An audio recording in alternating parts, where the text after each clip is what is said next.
Sir, Amit Shah का जो बयान है उस पर आपकी मांग है, और सदन की कार्रवाई दोनों ही सदनों की नहीं हो पाई आज इस हंगामे के चक्कर में।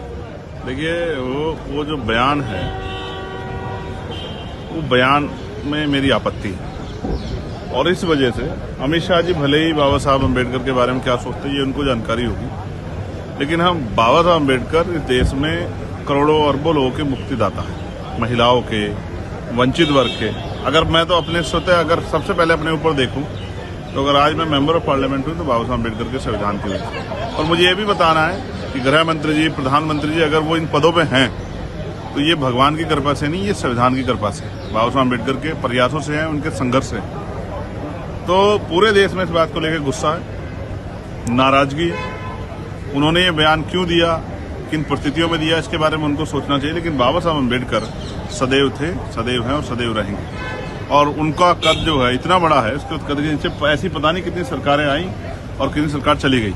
कांग्रेस जो कहती थी कि भाई हमसे मजबूत कोई नहीं है, वो भी हमेशा सत्ता में नहीं रह पाई, भाजपा भी हमेशा सत्ता में नहीं रहेगी। लेकिन बाबा साहब अम्बेडकर का अपमान हम लोग नहीं सहेंगे, इस बात को मैं स्पष्ट रूप से कहता हूँ। बहुत गुस्सा है लोगों में और सरकार को इस बारे में चिंता जाहिर करनी चाहिए। क्या मांग है आपकी?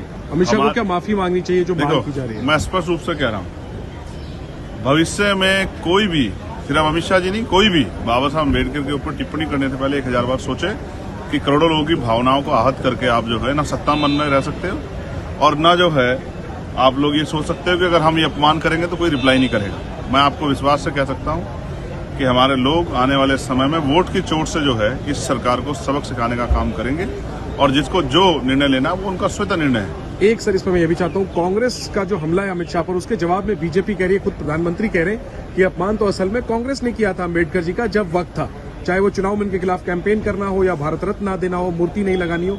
ये बातें बीजेपी की तरफ से गिनाई जा रही है, तो ये जो सियासत हो रही है इस पे मैं फिर आपसे कहूंगा कि बाबा साहब कांग्रेस और बीजेपी से बहुत ऊपर है, उनका कद बहुत ऊपर है। रही बात एक दूसरे पे आरोप प्रत्यारोप करने की, इसमें कोई संदेह नहीं है। इस समय समय पे जिसको मौका मिला, आज को चाहे कोई जरूरत में नाम ले रहा हो या मजबूरी में नाम ले रहा हो या मकसद जो है राजनीतिक हो, ये सब चीजें ये उनके कद की वजह से हो पाई हैं।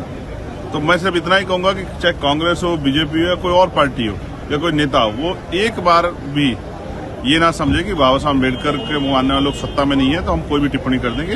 ये टिप्पणी और इसका आक्रोश खतरनाक हो सकता है। For exclusive and insightful videos, subscribe to our new channel ABP Live Premium.